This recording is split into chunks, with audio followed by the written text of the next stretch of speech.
Recording in progress. All right, guys, so for this exam prep, what we're going to go over today is mostly national, but wanted to show you guys this, right? When we look at this, we have 80 questions on the national and we have 74 on the state, and you have 120 minutes and 110. And what it breaks down to is this. On the national side, you can see that the heavy pieces, it's the principle of agency, it is the practice of real estate, it's contracts. And then on the state portion, it's pretty much the exact same stuff where there are these little bit and nuancy pieces, but it's Colorado forms. It is the requirements and activities of the license. It is brokerage relationships. So a lot of this goes back and forth. We just have to make sure that we understand the concepts, and then the questions should make sense from there. So today what we're going to do is, like I said, we're going to focus a little bit on the national piece, but it all overlaps. Like there's nothing on the national side that we're going to talk about today that you can't apply towards the state to help you out. So what we're going to do, national. So there's 4 types of listing agreements for real estate agents. We have the exclusive right to sell, the exclusive agency, an open listing, and a net listing. Someone tell me something about an exclusive right to sell. The best protection for? The most amount of protections for the agent. Yes. Which means that you do not need to be the what? That sells it or procures it. You do not need to be the procuring cause. Yep, and so this is going to be on national and the state. You do not need to be the procuring cause to get paid. It has the most protections for you, the agent. Perfect. What about the exclusive agency listing? That's the most common one, right? On the national side, yes. We don't typically use this in Colorado. We use this nationally, but we use the exclusive right. Is that exclusive agency listing when you're only agreeing to, like, You're the sell one the that sells, house? If I sell the house, I get the commission. Yes. Yeah. So you are the procuring cause. Yes, you have to be the procuring cause if you are using an exclusive agency agreement, which means if the seller or the buyer goes out, like they go to an open house and the agent asks, hey, if you use me, I'll be able to cut off $10,000 off this house for you, and they end up going with that person, they don't need to pay you. So, or if it's the seller and they're out on the front steps and they're hanging out with some people and someone's like, man, I saw that you're about to sell this house, would love for my nephew to live in here, and they did all the legwork, they don't need to pay you again. So you must be the procuring cause. Your agency will get paid if they are the procuring cause, but if the seller goes out and finds it, or the buyer goes out and finds it themselves, they don't need to pay you. What about an open listing? That's where multiple brokers, and then whoever sells gets paid. Yeah, multiple brokers. And so how I would envision this would be, 123 Main Street for sale. And then there's like 7 different signs in the yard, right? And whatever sign gets called is the sign that gets paid. We don't have this in Colorado. We don't have an open listing. So this is definitely part of the national. And then what give me something about net listing? That's the one that's like frowned upon. But that's the one where you sell it for $100,000, anything above it, you keep. Yeah, so hey, Mr. and Mrs. Seller, how much do you need to make? They say, I need to make, $100,000 on this thing, and you're like, awesome. So if we were to sell it for 400, that would make you your 100,000. Ones if I could sell it for 450, would you mind if I kept it? Probably won't happen, but what if? Awesome. And the second piece of that, the test question might look something like, which one of these is frowned upon because the agent might be unethical or misleading? That would be the net listing, because it gives and I tried to make sure that I set this guy. And that is, the net listings are legal in Colorado, right? And Yeah. not in some states. Correct. Yep. So they're just frowned upon. Perfect. So then, let's check this out, because I know that we had some conversations around this other day. Confusing word pairs. right? We have condominium versus cooperative, grantor versus grantee, leasehold versus lease feed, and mortgage versus mortgagee. All right, someone, what's a condominium? That's where you buy the space inside, you own the outside of the walls. And a cooperative is where you have a proprietor lease, and you're an investor more than an owner. Yep. So a condominium actually owns the real estate, right? Like this isn't, they would call it maybe an apartment in New York, but in Colorado, right, we call them condominiums, condos, and you actually buy the unit. So the ownership is usually the airspace and the interest in the tenant in the common land, and then a cooperative owner owns shares, right? And it's in a corporation. So I would do this, like if I were to go into the test and think cooperative, I would almost just think timeshare, Okay, yeah. okay? Just think timeshare when you go into this. While they're not necessarily apples for apples, they have the same principles, right? So if I were to see cooperative, just think of, okay, so I get the rights for a certain amount of time. Then on the national test, they ask you, one of the questions is asking you about the difference between the two, and the answer is that you can sell your condominium, you can sell or cooperative. Right, because in a cooperative, right, you're getting that availability, the ability to use the space because of the program that you're with, the company. Perfect. Grantor versus grantee. The giver. Yeah, the grantor has to sign the deed and the grantee receives it. Okay, so the grantor is the giver, the grantee is the givee or the receiver, right? So the grantor gives, sells, or transfers to the grantee, and the grantee is actually the person receiving. Perfect. Yeah. Real quick question. So when is it applied for the vendor and the vendee? When is that applied? Because that's a question I got wrong on the Yeah, we'll touch it here in a minute, but Okay. yes. Tell you what the questions you get wrong? Yes. Okay. All right. Oh. Leasehold versus leased fee. Like a leasehold is a rental agreement, and the lease fee.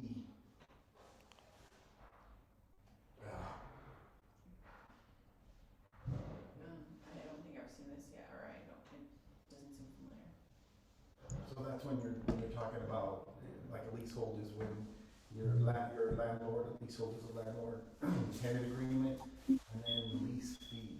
Like that's part of the, what is it fee deficient? And then what's the other fees? Wait, so leasehold and lease fee are two separate types of contracts. Yeah, check it out. So the leasehold interest is the tenant's actual interest in the property, right? So they can actually live in the thing. They are quite enjoyment of it. And then and they hold the lease. And a leased fee interest is actually the landlord's. All right, so you might see something like this on the test. So I would be very cognizant of that one.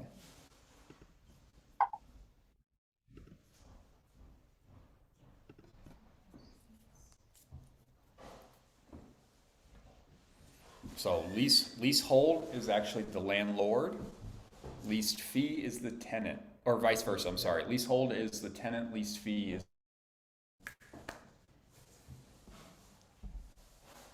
Perfect. Mortgagor versus mortgagee. And the bank, the mortgagee?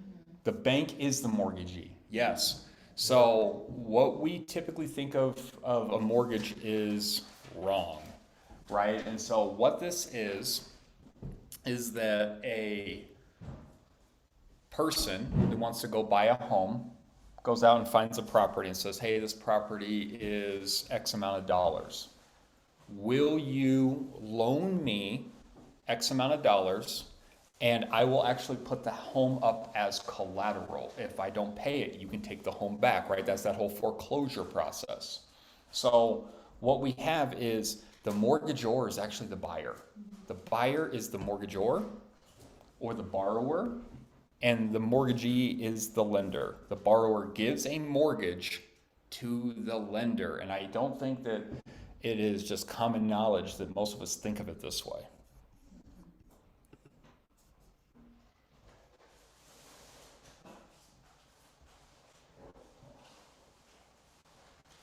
Vice versa, Sally, is vice versa. The mortgagor is the borrower, and the mortgagee is actually the bank. Awesome. 4 kinds of real estate ownership. We got severalty, tenancy in common, joint tenancy, and tenancy by the entirety. So someone tell me severalty. Um, Right? Wow, that was so sad. Everyone's like, when you're alone. when you're alone, it's in severalty, Charles. Yeah. Yeah. Wow. So, right, it's just one person and it can be a corporation. So keep that in the back of your mind. Is that they might try to trick you on the test to where they say who can own a property in severalty. A corporation can as well. All right. Tenancy in common. Tell me a little bit about that. Tenancy in common is where they own percentages of it. Okay, yes, they own percentages. It could be equal or unequal. Okay. When you say think of a marriage, Nope. that's joint tenants, right? And They tenancy can in will common their classified- part. Yeah. It's willable. Yeah. So tenancy in common is this. Equal or unequal undivided ownership between 2 or more people. And it says if an owner dies, the deceased person's share is conveyed to their heirs, not to the other owner. Okay, so when I think about this, I think of them both in marriage. I just think of this one in a second marriage, right? To where the first marriage you have kids and you want to make sure that those kids are taken care of. And so you knew that it didn't work out the first time, so you're hoping that the second time that it does.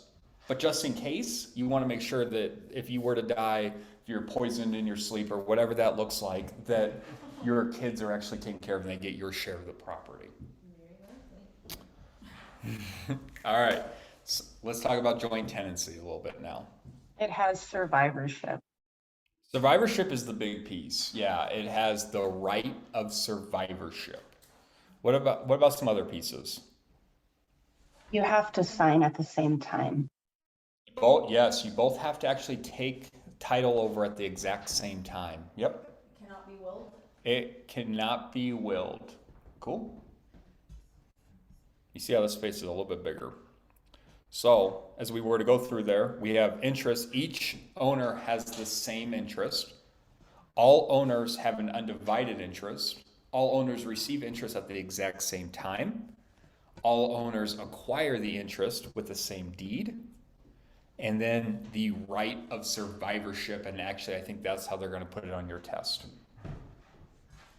So as we're going through here, what you might also see is what happens if 2 people own the property in joint tenancy and they want to bring a third person on. How does the third person get brought on? It moves to tenancy in common. Their share does. You still stay a joint tenant with the other person, but the third person is now a tenant in common with you. Okay? So they can actually will their share. And if it now, let's say it's 33, 33, 33, and then one of the joint tenants dies, the other person now has 66%, and the tenant in common has 33, and they can still sell their piece. All right, I don't think there's another one on here, but what's tenancy by the entirety?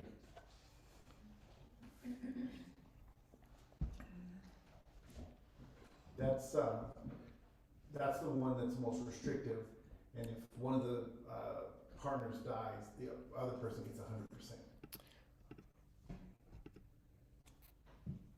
Ownership that's available only to married people, and so I think that's kind of what I heard when you said partners.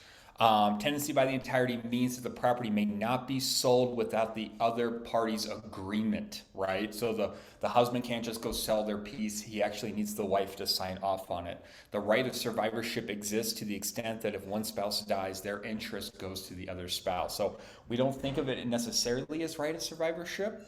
It's just both of theirs in the marriage already. So if one of them does pass, the other just takes the rest of it because it is only for the married people to begin with. It's not for other parties. So tenancy by the entirety means it's only for married people, and there is a piece of survivorship, but it's only survivorship because only married people can have it. So it's not like someone else can come in and take a piece. Can you will this? I feel like you asked me this last time, kind of. Husband dies, Okay. wife can now will her piece. But if husband dies, it goes all over, it goes 100% to the wife. Okay. Okay, so it is willable down the road, But he has to die first. but he has to die first, and then the wife has to decide, both have to die, yes. Both do, yes. And how can you do that without going to jail, though? How do you do that without, this is a recorded class, but,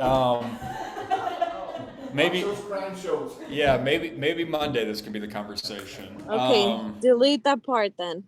All right, we'll scrub it over. All right, so 6 fiduciary duties of a real estate agent. And so keep in mind, fiduciary means faithful servant, and an agent is the fiduciary to their client. In real estate, a broker or a salesperson can be an agent of a seller or a buyer. Remember, and so while some of this might seem duh, there is a lot of reasons behind this, because for the longest time, only sellers were represented. Right? There was a very long time where buyers didn't have any representation. It was only sellers. So you can be an agent for both a buyer and a seller, not at the same time in Colorado. And when we go through this,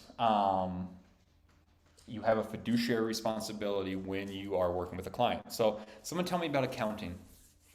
Make sure you're not commingling funds. Yeah. You have to know where their money is, right? I think that's the biggest thing. You have to know where all of their money is. If they give you an earnest money check, you have to know where that earnest money check went and is at all times. Okay, what about care? I have a question. Can you Yeah. accept a personal check for an earnest money? For earnest money? Okay, great question. So can you accept a personal check as earnest money? No, because you can't verify it right away. I gave personal. So the answer is yes.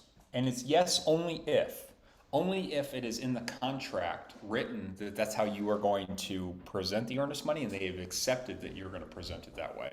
If they say, I only want verifiable funds, I only want a wire transfer, if I only want Bitcoin, if I only want whatever, that's how you have to give it. But in the contract to what contract would you actually put that in? To buy and sell? Contract to buy sell, yes, because that's between the buyer and the seller. Okay, so only when it comes to closing do you have to have the certified funds, which is a certified check, or? Verifiable funds, Yeah. right? To where someone actually went out and verified that the funds actually exist, because we all know that a personal check cannot be verified because they bounce. Okay. And if anyone's checks in here don't raise your hand. All right, care. What about care?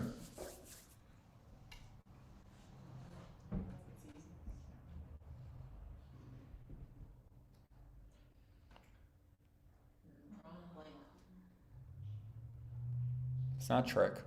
What's care? Just like providing, being available to your client Or meeting their needs? It's just using your skills. That's all it is. It's just that I have to use my skills. That's reasonable care.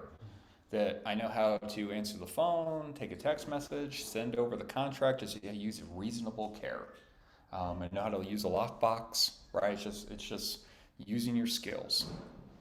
Cool. What about confidentiality? Keep anything they tell you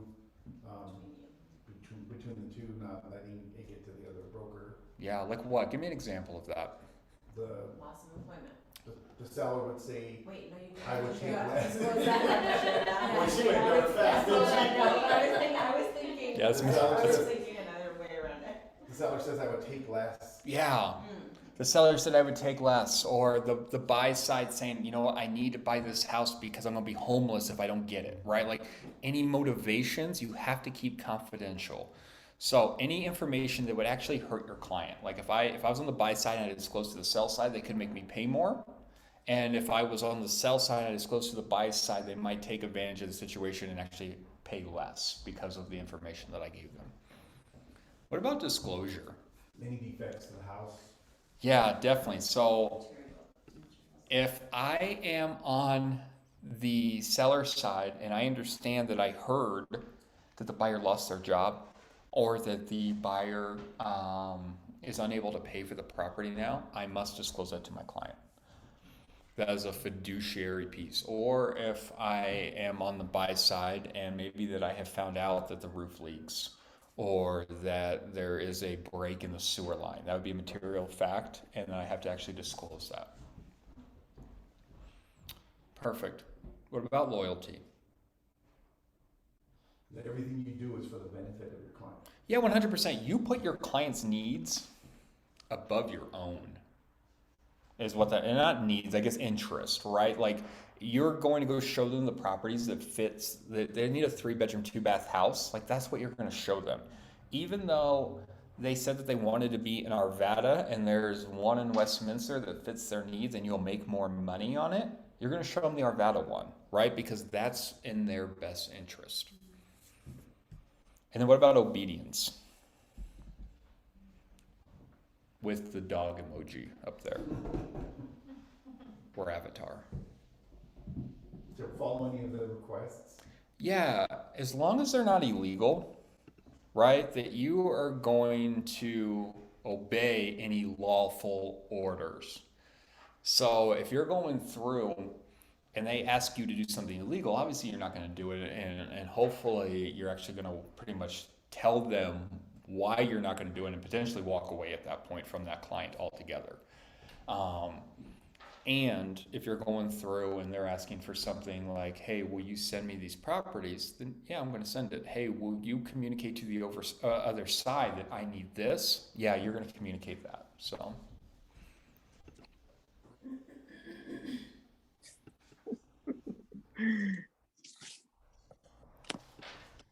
That was an evil laugh there. All right, so agency. Someone tell me about the principal. The principal ones that signed a contract with you. To buy or sell. Principal is the customer, right? Or No, no? No, Principal is the one that yeah, you but signed a you're, no, contract with. you are right though, it's And client. you can be both. Yeah, principal and client are the okay. same. So, is the person involved in the contract? That could be the seller, the buyer, the principal broker, or an owner who has hired an agent as a property manager. So for your test, I just want you to think seller, buyer, or the property manager.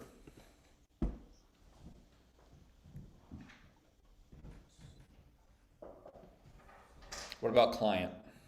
Same The as client principal. can be the principal, right? Yeah. Yeah, it's just the party who has signed the agreement with an agent, right? So your client is your person that has signed the agreement, and they're the exact same thing for the test purposes. Your principal is a client, and your client is your principal. Who is your customer? That's the Whoever third you party. Yeah, whoever you're not The third party to the contract. I like to think of it as third party, yeah. And so this is the person that you do not have an agency agreement with. And so what this could look like is this could be you're hosting an open house and someone walks in off the street and you represent the seller. The potential buyer would be your customer, the person that walked in off the street. Also, keep in mind that if you represent the seller and there's a buyer attached to the contract, the buyer is your customer, okay? You have zero fiduciary responsibility to them. You still owe them the 3 things, right? You still owe them care, fair and honest dealings, and Material. disclosure material facts. Yeah, so the other party will actually be your customer as well on the test. All right. So here we go. Here it is one more time. We just talked about it. You must act honestly, act fairly, and disclose material defects to your customers. You know, the test they reverse it. They say if you're a buyer, you go into a situation where it's a sell by owner. Uh-huh. So Yeah, so if you are represented, or if you are representing the buyer and you go into a FSBO, for sale by owner, the seller would actually be the customer at that point. So that's why you have to keep in mind, right? Like you need to know these things because they could put you in any situation, and you need to be able to destruct it and be able to build on it from there. So obviously I didn't put little clickies on here. So as I was creating this yesterday while watching TV. So fair housing, blockbusting. Blockbusting is what? trying to scare people Into from- selling. or buying. Yeah, so I like to think of it mostly as selling, but buying works. But I like to go through, I don't like to do this, but I think of it as this, right? Like I'm going in, and it's also called panic selling. So make sure that you know both of those, blockbusting and panic selling. They could be either one on your test. And it's really just like, hey, you need to sell right now. This neighborhood is nothing but going to turn into purple-haired people, and you do not want to be in here when that happens, right? Like that's what blockbusting is when you say that, hey, this type of person is starting to move into this neighborhood and your property values are going to go down. So is that's this blockbusting. kind of when you're telling, let's say, I don't know, I go to just a random, or let's say to my neighbors and start saying this, is that what it actually means then? You coming to them? Yeah, you go to them, like you're knocking on doors and you're like, this demographic of people is actually moving into your neighborhood right now, and your property values are going to go down. You need to sell immediately. That's what blockbusting is. So this, I was going to You them. could do no one now, but you have to just think about like when these rules were put into place. I mean, start thinking about like the 50s, the 60s, shoot, the 70s, right? Like, yeah. So Yep. what if someone were to come to me and say, I'm gonna sell my house because this certain demographic of people, Well, you just need to educate those people a little bit. yeah, but Right. is that also blockbusting since they're coming to you? No, I mean, you just got to figure out, I would make sure that they understand that there has to be other motivations for them to be selling the house, and that whatever their motivations are, keep them to themselves at that point. Okay. And Hey, then I would Charles. also, Sorry, go ahead. and then I would also just make sure that they understand that if that type of person comes to buy their home, they can't deny them either. And Right? put So this like, okay, question I outside understand for that me. you're selling because of this, and if that person tries to buy your house, that's the best offer, I encourage you to accept it. One of the interesting questions they have on there is that your seller said that they didn't want to sell to Hispanics. Yep. Right? Okay. But you get a contract by somebody who is Hispanic, and then the question in there is, what do you do with the contract? Right? You present it. Exactly. Present all offers. Yep. You always present all offers. Yes, Ruby. But what was sorry, but I forgot the name. So what was the one when we go to their house too, and they already have a sign outside, that somebody else is representing them already? What was the name of that? What is it called? Sign crossing. Yeah, so don't Okay, cross the so sign. So just Yep, the there's that's where I get confused. So I guess it's just like if there is a sign outside, so that's sign crossing, and then blockbusting is just when you go to their house. but there's- Discriminatory. Huh? Yeah, it's discriminatory practices. So blockbusting, steering, and redlining have to do with you taking advantage of the public. And sign crossing is actually when you are trying to steal someone's client. Okay. Awesome. So then let's talk about steering a little bit. Someone tell me about steering.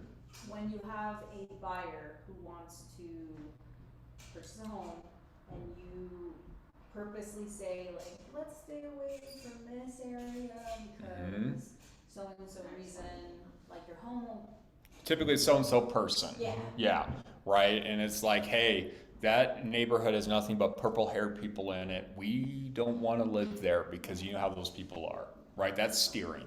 So we do not steer. That is the illegal practice of saying, hey, you don't want to live there because this type of person lives there.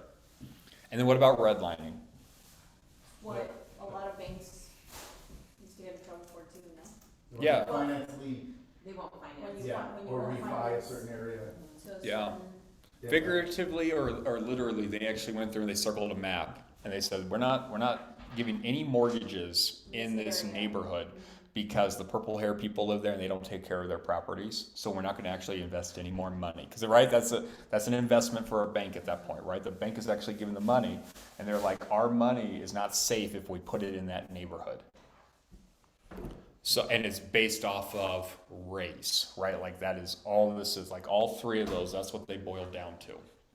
So you better sell your house. Those people are moving into town. You don't want to live by them, do you? What is that? Blockbusting. Yep.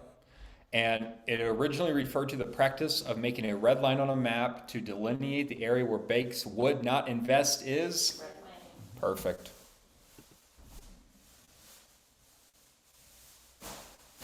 Yeah, the bank would be discriminating, yes. All right, appraisal methods. Here are the three most common appraisal methods that we're going to see on the test. Someone tell me about the cost approach. That's for buildings, unique properties like churches, arenas. Yeah, I like to think of, just like a church, right? If I'm going in, there is not a church on every street. And so I can't just go say that this church is X amount of dollars compared to the competitor down the street, they're X amount of dollars as well, right? I have to say this is how much the stone costs, this is how much the statues, the pews, is that a word? Yeah. Yes. As we're all here at 9 a.m. on a Sunday. So as we're going through an appraisal method estimating the replacement cost of a structure minus the depreciation, and then we're going to add the land value in, okay? So how much does the land cost? Because the land doesn't depreciate, right? Land is land. This land will be $50,000 today and $50,000 tomorrow, right? The land does not change. Charles, Oh, what about the, yes? with the personal situation I'm dealing with, the property is also historic. And how would they deal with that? The same type of thing, like how they would rebuild it with the historical facts? Like how does that work?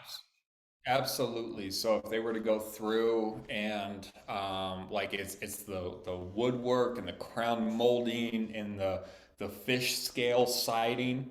Well, what Yes. about railroad tracks? That I would assume if they're affixed to the land, that would make it the real property. But if they are not affixed, that's where it becomes personal property, correct? And I mean like real railroad tracks in a train. So like there's a train on the property as well. Yeah, this is a train buff. It's a train depot. It's got railroad tracks. It's got historical stoves in the train depot. Yeah. Oh, so they're not active tracks, right? They're not. Well, it will become active tracks, and part of it is active tracks. It is partially built, and they're hoping eventually the whole thing will be the museum, but it is also privately owned right now. So, Yeah, I think they would probably have to take probably both the cost approach and the income approach on this to figure out the value, right? And so they would go through and they would say, what would it cost to, they're not going to go get the same lumber at the end of the day. But lumber and the steel is going to be a lot different because it's a specialty product. Going through building a train in probably today's times, because you're not going to build a train the same way that you did back then by no extent to the imagination. And then plus add what kind of income the train would produce by having it go through as a museum, which really sounds like a Wyoming thing that we're talking about right now. It's actually the Denver Railroad. There's a lot of historical stuff. It's pretty cool. If anybody looks into it, it's in Como, Colorado. But one person owns, or one family owns the roundhouse, and then my personal part of it owns a different part of it. It's just very interesting. And then I'm finding out that it's being, when we get to the assessing, I can bring that up, but it's assessed at being able to bring an income, but it's not doing that. So it sounds like you can go and ask for, things to be modified if it's not actually producing the way that it was supposed to be. Yeah, they would absolutely take both approaches to hit that. So with the income approach, someone tell me about that then. Where am I going to use that? Like a mall? Like a mall, yeah, like a strip mall, right? The property value is truly not with the properties. It's more so with what the properties are bringing in. And so sometimes referred to as the income capitalization approach, which then we would be talking about a cap rate, is a type of real estate appraisal method that allows investors to estimate the value of a property based on the income the property generates. And then, what's the market value approach? Can I ask something? I've been getting this question wrong every time. So it says in valuing a public fire station, an appraiser will place the most emphasis on, and I keep putting cost approach, and it's wrong. No, market What? approach. On a fire station? No way. Yeah. Nope. So what is it? Can you It would explain? If you're giving me cost approach and my only other option that you're giving me is my market value approach, it's 100% going to be the cost approach. Because there's not a, because this is the thing, like if I'm in a neighborhood, there's typically only one fire station in a neighborhood, right? Mhm. Most likely it's only one per city, or at least per fire district. So Mhm. if we're going through and you're only telling me that my only two options are cost approach and market value approach, I'm taking cost approach all day long. So it Unless had it's big. market cost income approach equally and income approach. So it's definitely not income. What's the other options? Market cost and income approach equally. I don't know what that means. Send me a screenshot, Ruby, Okay. and then I'll look at it. Cool. So market value, guys, that's what we're doing, right? As real estate agents, and we prepare the CMAs, which is a competitive market analysis.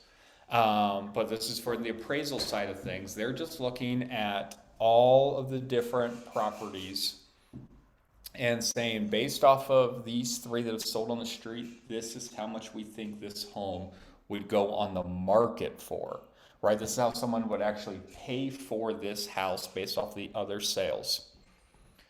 What's one term when we start thinking about this that it says that our clients would actually choose the cheaper? What is that? What is that methodology called? Substitution.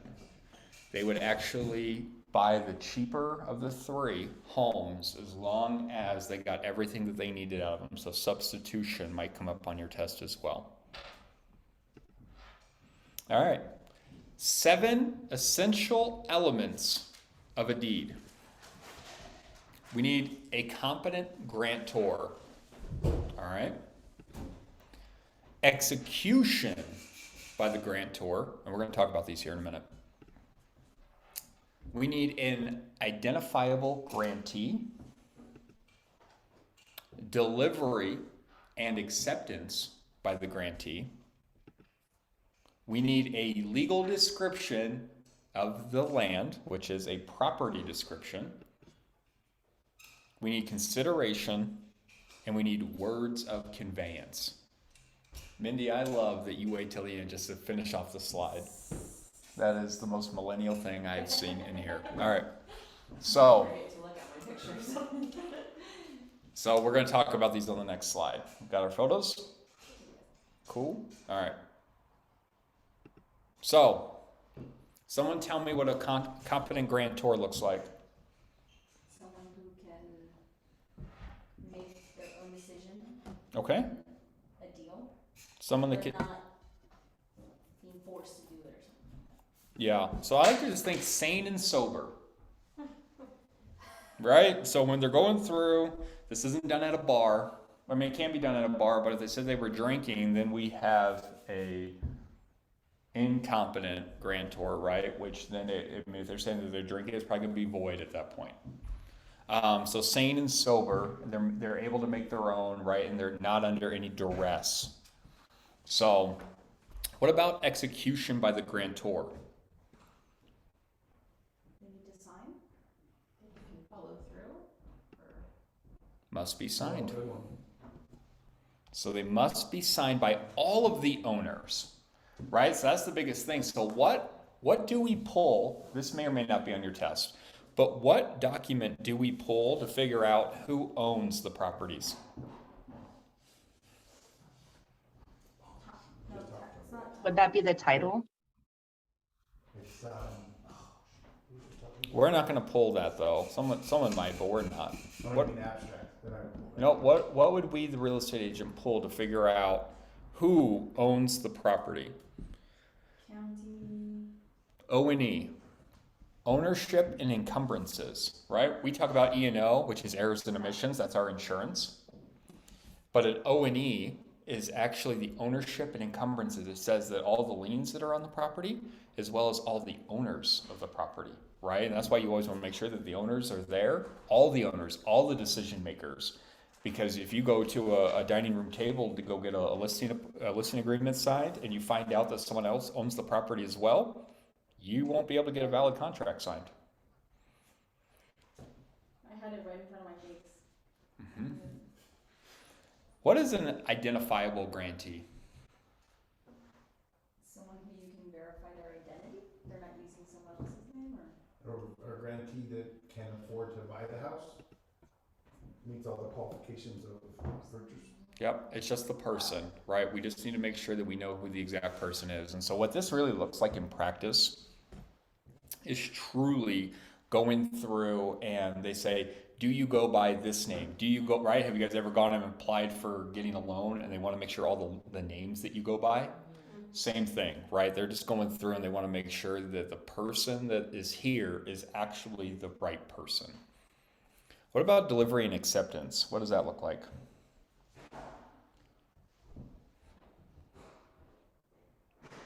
Delivered to and accepted by a grantee? Like it's something that. Yeah, the grantor actually has the intention to transfer, and then the grantee actually accepts it. When it's actually executed, they both happen. So I actually mean to give it as the grantor, and the grantee actually wants to receive it. So that is what delivery and acceptance looks like. And some of these, it's like duh, and for the most part, we just need to understand what one of these 7 might look like, because your question would be something probably like, which one of these would not be an element of a deed? And so we just need to know these 7, so when they throw in something weird on us, we're like, that doesn't matter. What's a legal description? The property. Yeah, so meets and bounds, lot and block. One more. Government survey. The government or the geographical survey. Yeah, those are the exact same thing. What is not a legal description? Address. 123 Main Street is not a valid legal description. Can What you is repeat those 3 again? Yeah, lot and block, meets and bounds, geographical or government survey. And I'm talking with my hands, and none of you guys online can see this because the dog does not raise his hands.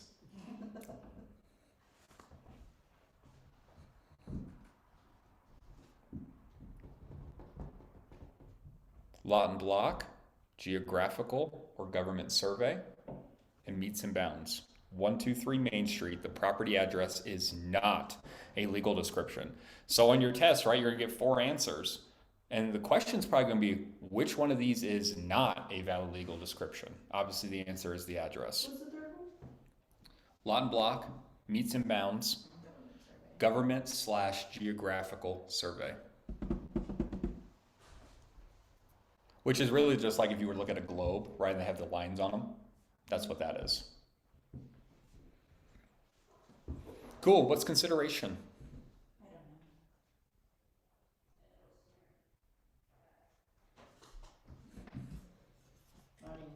just money. That's all it is. Consideration is something of value. Something of value.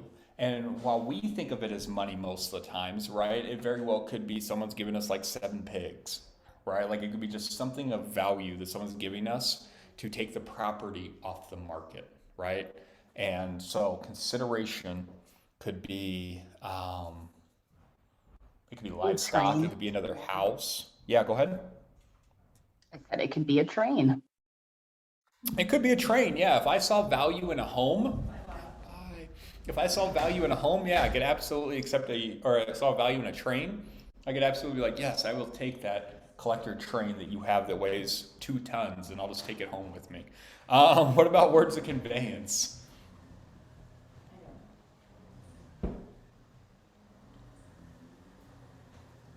Isn't that the signed contract? The little dog.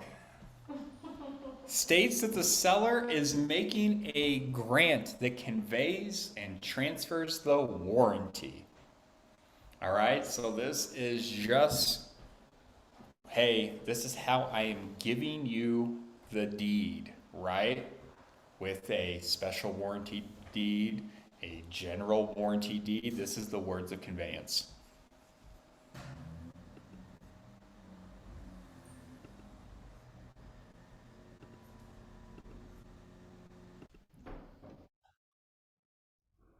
Do you have this presentation to maybe share? I might be able to share it. Okay.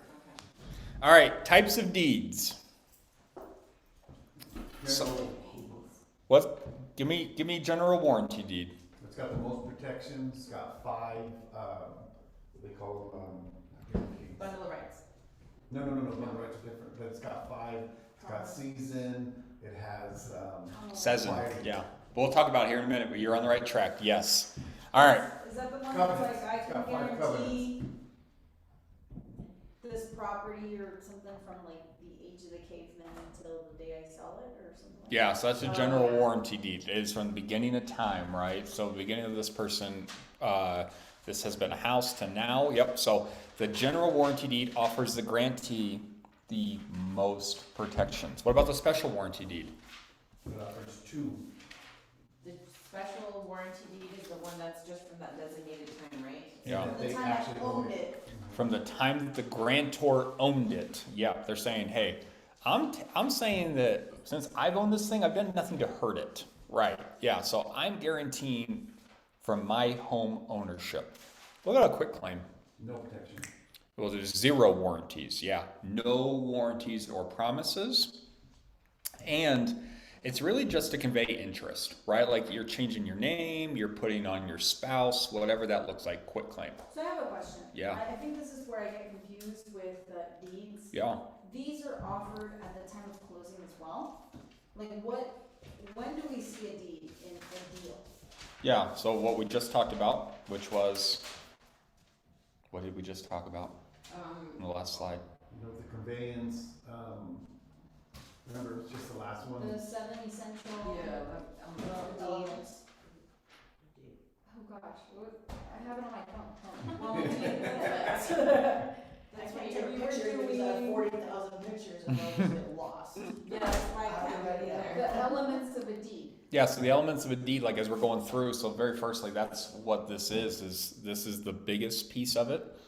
And so you don't actually ever really see a deed, right? They just kind of exist, and pretty much for like you're not gonna really ever see one until about 30 years and the mortgage hits. And then now you have the property. So it's like, it's the ownership of the home. It's just the ownership. It's how you own the how you own the home. But how is this recorded? How's it recorded? Yeah, like how do we Oh, have the county record clerk. of it? The county clerk records it. Okay, so when you're making a closing or when you're doing a closing and the Spire takes ownership of the house, how does the county record the type of deed that they'll? Well, so the contract actually states what kind of deed that the seller is actually offering. Are they offering a general warranty deed? Are they offering a special? Or are they offering a bargain sales deed? Okay. So then when that's gone through, the title company goes through and they do all the research for the most part, in most cases, and see if there's any issues with the title, who owns it, cloud on title, all those different pieces. And then the deed gets recorded through the scrivener typically, which is the title company. Okay. And then they send the paperwork over to the county clerk, and the county clerk records it, and it's in a room somewhere, literally like they're just sitting in a room. So let's say the seller has a general warranty deed. Yeah.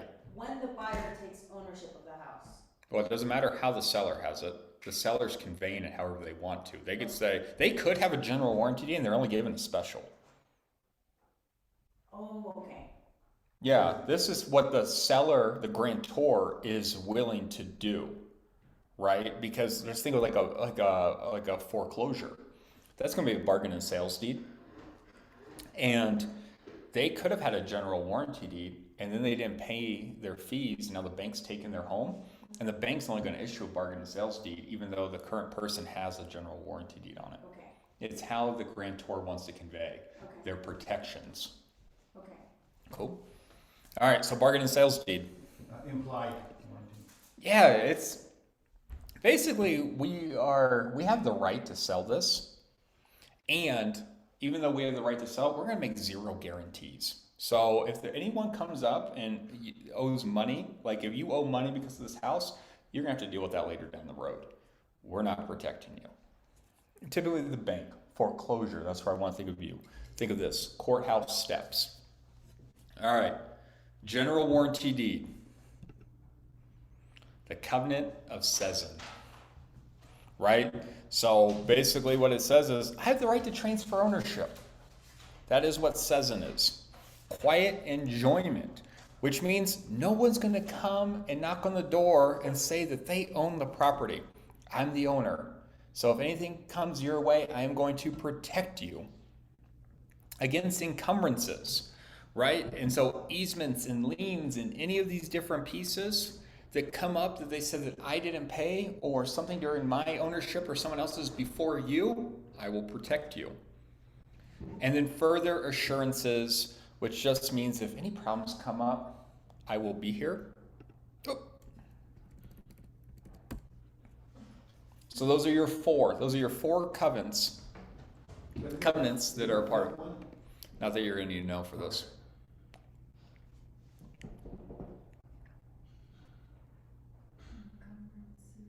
Encumbrances, assurance, quiet enjoyment, and Cezanne. I guess the one that I have is covenant of warranty. Yeah. Is that the one we won't need?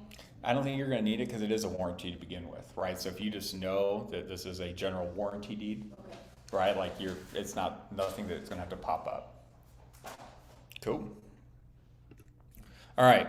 So on the test, you might see something around RESPA or TILA. So, and it's going to either read the Real Estate Settlement Procedures Act or the Truth in Lending Act.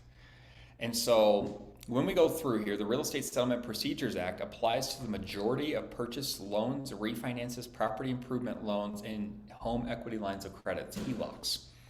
So you might see a question of what does RESPA not protect, right? And so if I were to go through that list right there, it might be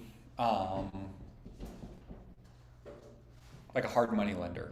A hard money lender they were not going to protect, or they're not going to protect the loan from a hard money lender. So these guys are all regulated up top, but a hard money lender is not regulated because it's just private money. So they're not regulating private money. RESPA requires lenders, mortgage brokers, service home providers to the loan to disclose to borrowers concerning the real estate transaction settlement and consumer protection laws. So it's just going through and it's regulating, and there must be disclosures on the risks that are going to happen with taking out this money. RESPA prohibits kickbacks and unearned fees. What's a kickback? So a kickback is like where I might send you money and I'm like, hey, thanks for that referral. You don't have a license. There's a kickback, right? So I'm sending you either an unearned fee or a kickback, or someone says, hey, Charles, if you use me, I will give you $500 for my client, right? And so I tell my client, hey, you need to use this guy. They are awesome. And they might not be awesome. I might just be saying you need to use them because I'm going to give you $500. So just think about kickbacks and unearned fees. Who gets unearned fees is a real estate, or someone that's not a real estate agent. It's somebody that says, hey, I'll send you someone. And then real estate brokers cannot refer business to an affiliated title company without disclosing that relationship to their customers, right? What would we use there? What kind of agreement?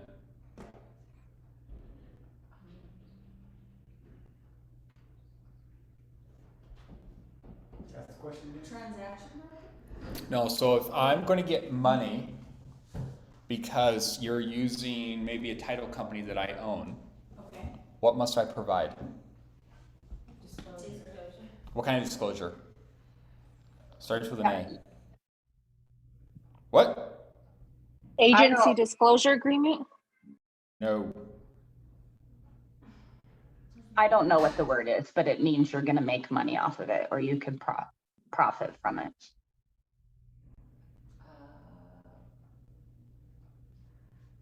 What's the next? What's the next letter? Is it agency coupled with an interest?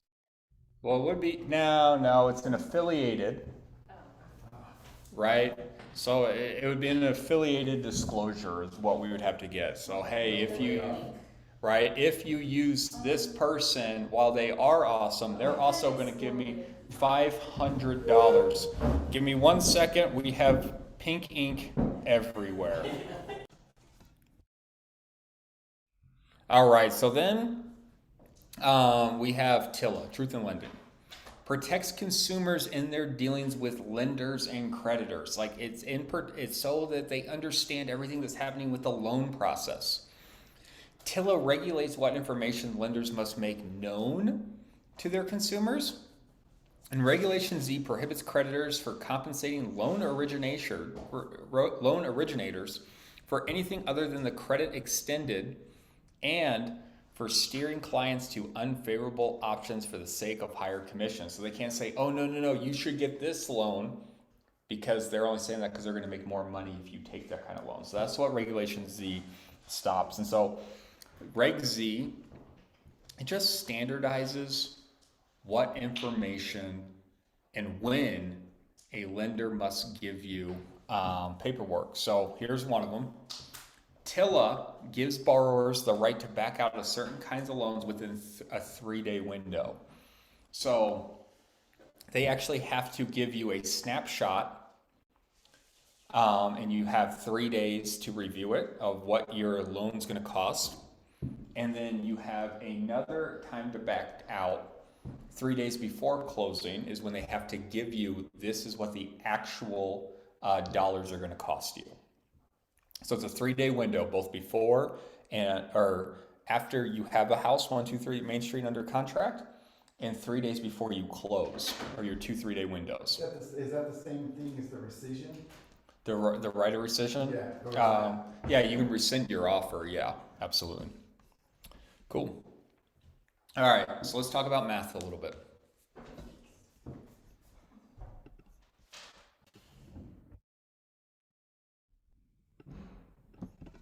All right, so things to remember on the math.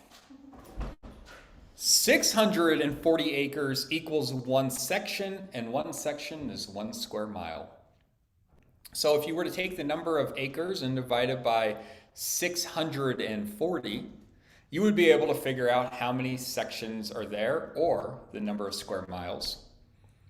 And to figure out the number of sections or square miles times 640 equals your number of acres. So that's just breaking down a bunch of different pieces on how to figure out your 640 acres are in a section. 43,560 square feet are in 1 acre. So I think it's 4 old ladies going 35 and a 60. That's how you break that down. They're going 35 miles an hour in a 60 mile an hour area. That is 1 acre. And the number of square feet divided by 43,560 would give you how many acres there are. 1 township has 36 sections. A discount point is this. It is actually prepaid interest. So on your math piece, they might start asking you about discount points, and just know that a discount point is prepaid interest. So you're paying the interest up front. They're saying that they will give you a loan for 2 discount points, right? So you just take the loan, $500,000 times 2, right? And then that will tell you how many dollars, times 2%, I'm sorry. And that will give you how many discount points you're paying up front so that you don't pay the discount on the interest on the back end. 1 mil. So when we talk about mill levies, those are just taxes based off of assessed value. So 1 mil equals 1/1000th. So if they were say 22 mils, you go 22 divided by 1,000, and that's going to give you the decimal that you're going to use. Interest is almost always paid in the rears, right? So when you start thinking about this, and we're going to talk about it here in a minute, the interest, unless they tell you otherwise, it's next year. So if they're talking about 2022 taxes, we're going to pay those in 2023. And then 1 mile equals 5,280 linear feet, and none of you living in Colorado should ever get that wrong because we are in the Mile High City. So here we go. Let's talk about this. So when we're talking about percentages, I need you guys to think about this T-graph, okay? So when you sit down, I would just sit down at the test and immediately you get a piece of paper and just draw your circle. That's a plus, that's not a T. So when you go through here, you are going to put in a circle in this T-graph and not a plus. This isn't a pizza. I'm already starting off wrong. Mm-hmm. This is not looking good for the test. All right. So you put your part up top, your total in the bottom left, and your rate in the bottom right. And this is where you would use this. So example 1, a house sells for $100,000. And guys, I would just practice this for those that aren't driving, looking at railroads right now. A house sells for $100,000 and the commission rate is 6%. What is the commission amount? So we have the house sells for $100K. That's the total. So that's going to go in the bottom left. And then we need to multiply that by 6%. And you guys are all like, Charles, I don't need to use the T-graph for this. Like, I understand this concept. But that's exactly what it is. So we have the total times the rate, which gives us the part. The commission is the part. All right? So we take 100K times 6% gives us whatever that dollar amount is. I think it's 5K. Because all 3 of these questions all have the same answers tied into them. And then we have the same thing. A house sells for $100,000 and the brokerage receives a $5,000 commission. Well, that's the part. So I have $100,000 in the bottom left. I put 5K at the top. Always put the part in first when you divide. So if you're ever dealing with the part, you always put the part divided by whatever you're dividing, total or rate. In this case, it's the total. Which is the total. And then that's going to give you the rate, which is 0.05. Is it 0.05? I don't think it is. 5,000 divided by 100,000. Should be 6. 0.05. Is it 0.05? It is 0.05. Awesome. There we go. I stand corrected. I thought all these were tied in together, but they're obviously not. That's what happens when you're doing this while watching TV. There. Yes. Yes. All right. So always, if you have the part, you put the part in your calculator first. Always.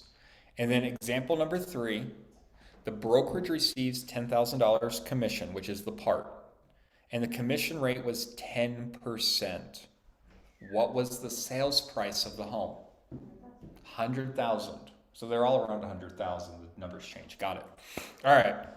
So, guys, you can look at it as the T-graph. And I like the T-graph because it's a great visualization of what you're going to see.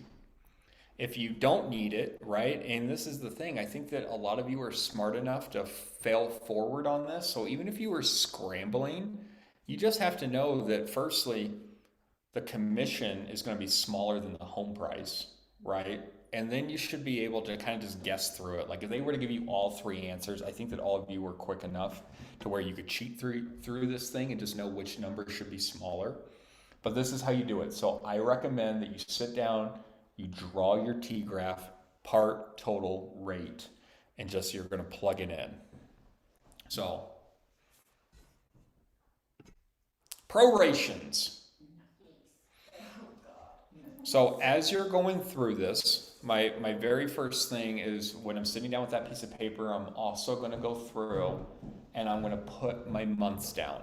I'm going to go January through December. I'm going to look at my hands. Sorry for those that are online. The dog does not show my fingers. And I'm going to start with my pinky, and my pinky is raised, so that's a 31. Always the top are 31s. Always.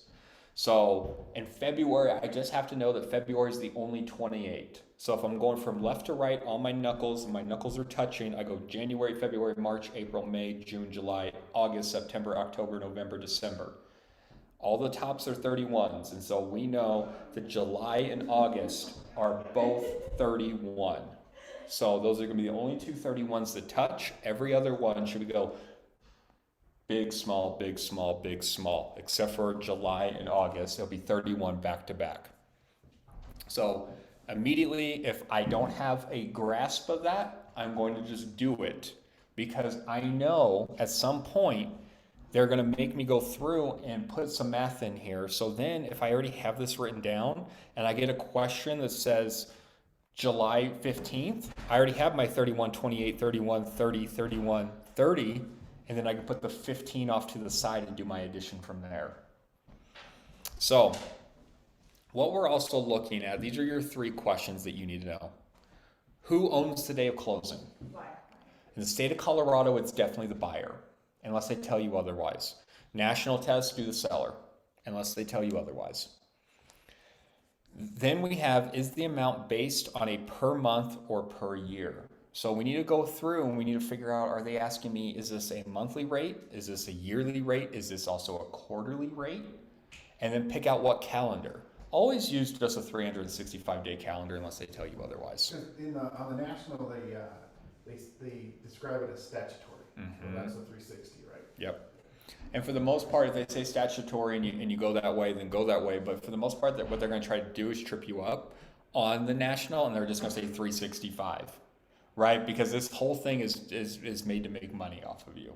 So we need to know how many days that we're truly working with, and then who has already paid. And so when we're going through this and we're looking at the two different timelines on here, who's responsible for paying? And that's a real question. So like in the grand scheme of things, all the bills, who's responsible for paying? The buyer. The seller, right? Because that would be a cloud on title. If I sell a home and there's liens on the home, right? Because most of these would be liens, then there would be a cloud on title. And I know that you're thinking about taxes and you're like, Charles, but the buyer's paying the taxes, but the seller's getting the money from them so they can pay it down the road. So I just want you to keep in mind that for the most part, who has already paid means that the seller's always paying for their time in the space. Always. So we need to know, do they pay in advance or do they need to pay their portion later? That's my question I need to ask. Did they already pay or do they still need to pay? And always just think about the seller, which would always be the who. So if I'm going through here, what we look at is, here's my graph, and I said that anything on the left side is in advance. So it was paid in advance. This could be, did they pay all of January's?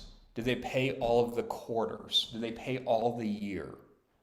Which means that we would have to do what on the HUD-1? If they paid everything in advance, what would we need to do on the HUD-1? What's HUD-1? HUD-1 is the settlement sheet. We would credit the seller? We're going to credit the seller. So if they paid everything in advance, we need to credit them back because you only pay for the time that you use. Okay? You only pay for the time that you use. So on the HUD-1, the credits and debits, which says this is how much the credits are going in, this is how much the debits are going in, here's the party's dollars, it's called the HUD-1. Then we are going to credit the seller, debit the buyer. All right, cool. So then we have the day of closing and it has not been paid. So it's paid in the arrears. Now what does that look like? The seller credit the buyer. Debit the Debit. seller. Yep, debit the seller for the time that they actually used, and I need to credit the buyer for that money because it's due later on down the road. So we actually need to give the seller the money so that they can pay it when the bill's actually due. What if it is paid in advance but no one's paid? Split it. It can be Which would be called what? Debit broker or credit broker. I hear split it, but what is that called on the HUD one? There's no split it column. So, It can be negotiable. no, don't say that.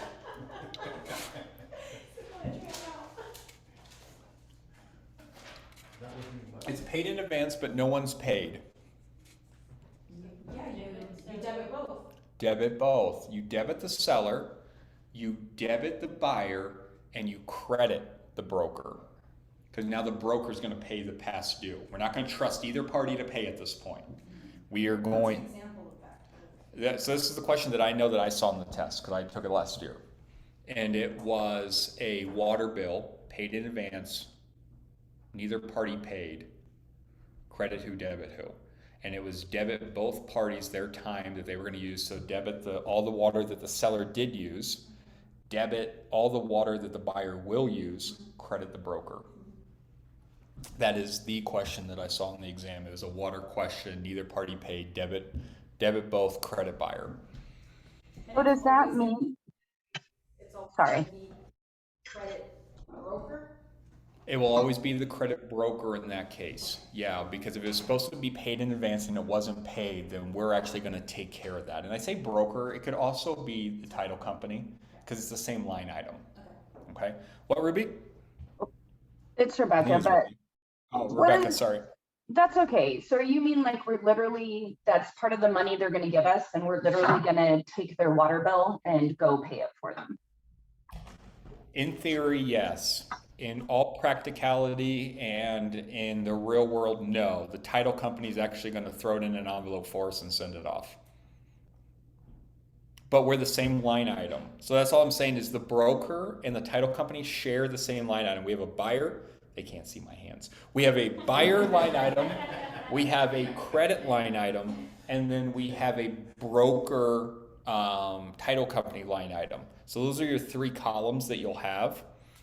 So on your test, it could say broker, it could say title company. In the grand scheme of things, it's the same thing. It just means that the closing entity, which would just be the royal we, will take care of it. Cool. So I would just go through, and like I said, I would make sure that I am putting the months on and just getting through it so I know what they are. Because what this does and how I would use this is I would run through, I'd write these all down, and then when I get a question where I have to prorate something, it's already written for me. And then I just know I can start adding 31, 28, 31, 30, and then wherever I need to throw in a 15 or 17 or whatever the day of closing is, I can just put it in there, and I can also reverse engineer it as well if I needed to go on the buyer side of things. So keep in mind, buyer owns the day of closing in Colorado. On the national side, we will go the seller owns it. For the most part, they will just tell you what you need to be looking at. You will see prorations on both national and state. Mostly the state will be heavier proration questions because it's part of your credits and debits.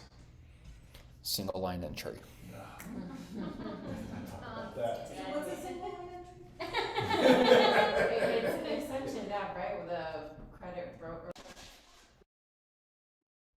All right, so let's talk a little bit about the state portion. And when we're going through the state portion, majority of this thing is contracts. And some of the things that we need to talk about is just a little bit more of an understanding about some of the contracts that are going to pop up. What is the definitions of a working relationship? Is this between the buyer. broker, the managing broker and the salesperson? Or are we talking? No. No. So what I think that what you were talking about though was this. You were saying that I must have definitions of a working relationship in my office policy manual so that I know that how I can treat the public, right? So we know that in our office policy manual, it tells us, can I represent someone as an agent? Can I represent someone as a TB? Can I represent someone as a customer? So now with that being said, what are the definitions of a working relationship? A signed agreement? No. No. Is this like agency relationship? It's a disclosure that's made, right? So basically, I want you to think about this. You're working in an open house. Someone walks in off the street. Who do you typically work for? The seller. So anything that the customer says will be used against them, right? That person that walks in off the street. So if they're just like, I love this thing. I would pay $100,000 over asking. If I don't buy this, I'm going to be out of a home within a week. Well, we need to let them know, like, hey, don't tell me any of this. I work for the seller. I have a fiduciary responsibility for them. And so you actually need to let them know, like, hey, you would actually be a customer, which means I just have to give you fair and honest dealings. I have to disclose material facts. Please don't give me any information because I actually have to disclose everything to my seller. So that's what definitions of working relationship is. It is not a contract. And they don't even need to sign it. You need to present it. You need to document that they wouldn't sign it. But this is not an agreement that needs to be signed. What about square footage disclosure?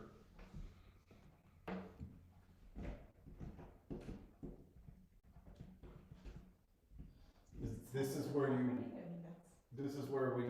you do a measurement, you have to give your methodology. Yeah, no, absolutely. So we're going through, and I like you even said methodology. That's like right in the description. Look at that. Like how you The method you use. Like, Tape measure. Came across this, Yeah. So right? measuring tape. Yes. I used an app. Yeah. Seriously. Yeah, this is 2022. Yeah. So you're just going through and you're stating like this.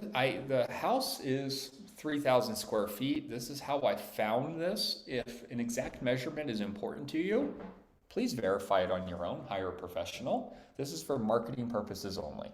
This is where I got my info. Square footage disclosure. All right. Someone tell me something about lead-based paint.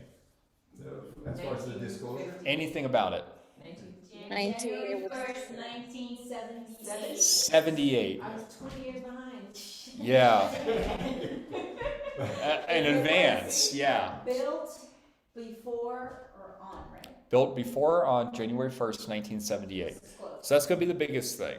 Also keep in mind that if you fail to disclose this, you could be facing a $16,000 penalty. $16,000.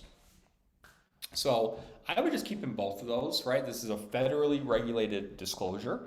This is not just Colorado, but it's part of a contract, so I wanted to make sure that we talked about it. It is a $16,000 violation for any time that you do not have this signed when it is on January 1st, 1970, when the house is built on or before January 1st, 1978. What was the whole permit thing? If the permit was. Or if the permit was pulled on or before. Okay. And the disclosure just gives them the option. So if they want to.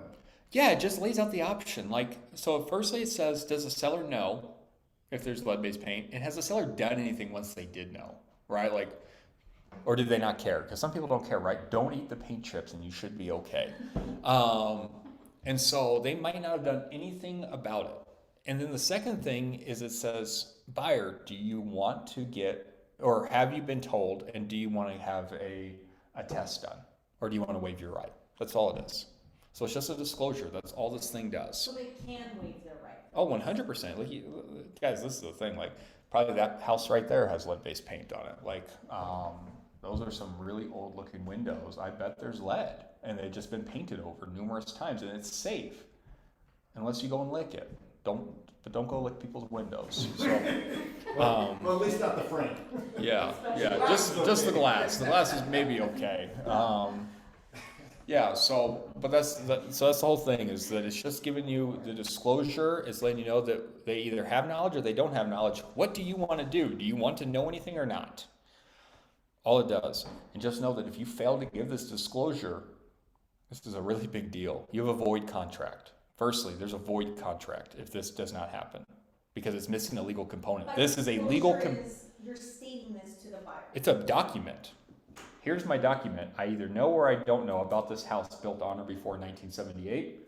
What do you want to do with it? And you give them that disclosure. So no responsibility falls on either the broker or the seller. To get it signed, there is. No, it must be signed. There are dates and deadlines, and it must be signed. And if it's not signed, you have a void contract because this is a legal component, a part of any house that is built on or before 1978. Your contract is literally void. I don't care if you're 29 days in and closing this tomorrow. The contract is void. So in the case of Colorado, it's even just pulling the permit on or before to build that building. Correct. Even if the building was built February 1970. Correct, because we're using, so the question was this, like what happens if the home was built in Colorado on December 31st, 1978?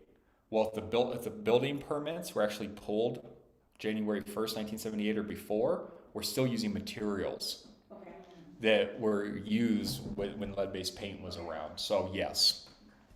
All right, someone tell me what an inspection objection and inspection resolution is. Inspection objection is something that the buyer found that they want fixed. Okay, yeah, so in the state of Colorado, all houses are sold as is, all right, with all faults.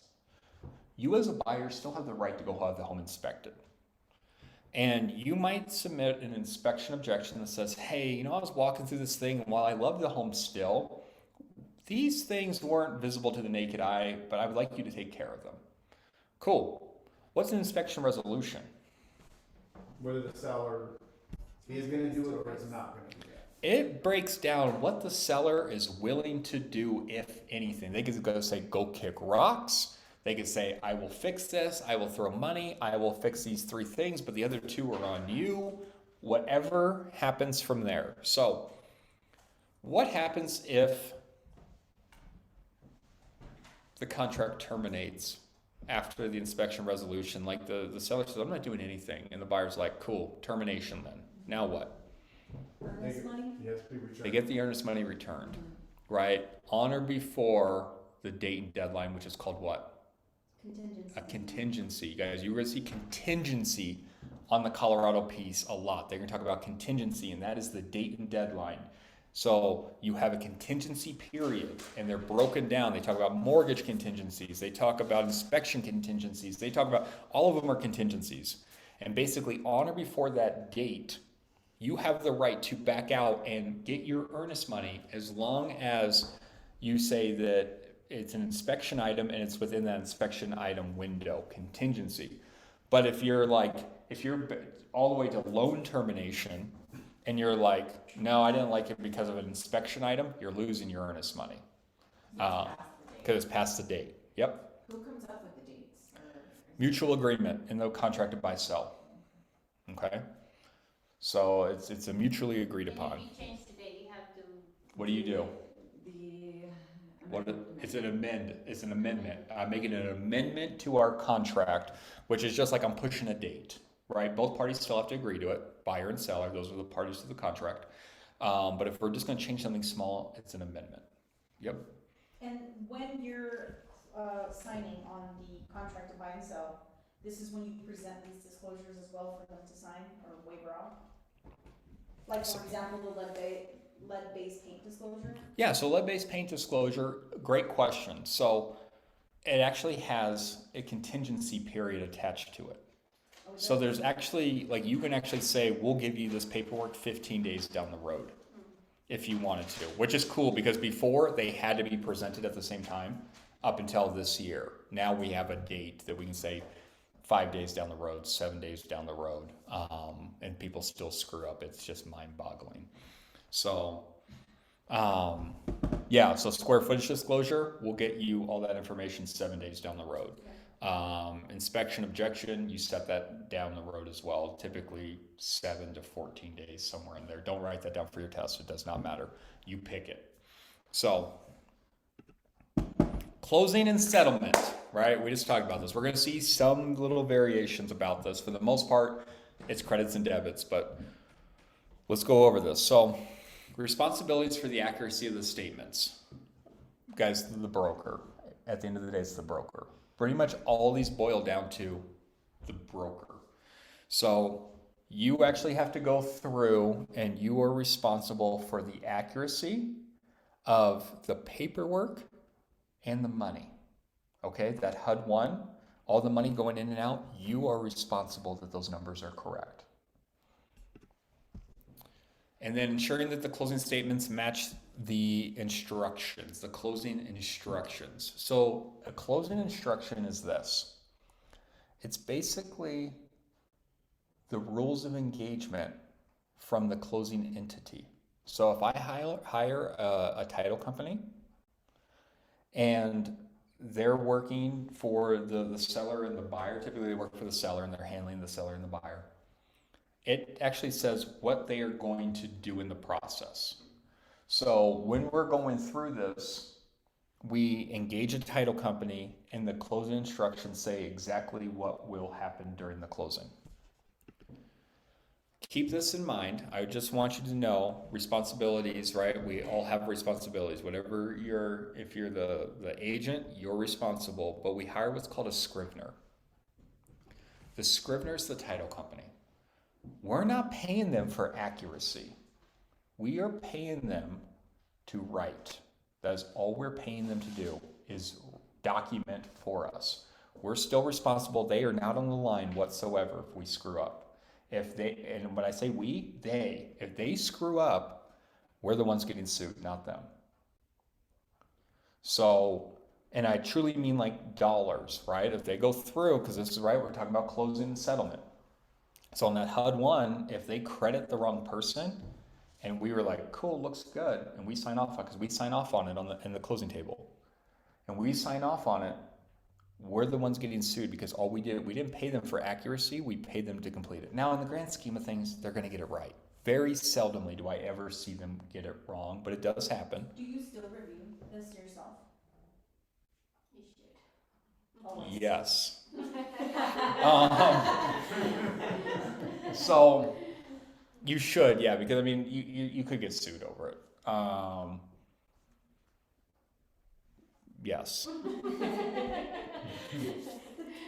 And then just for closing documents, yeah, the dog, I don't know what the dog did, but the closing documents, you guys have to keep it for 4 years, and all signed copies must be given to all parties that sign. So just making sure that we're going through, these are the little pieces that are going to be attached to this.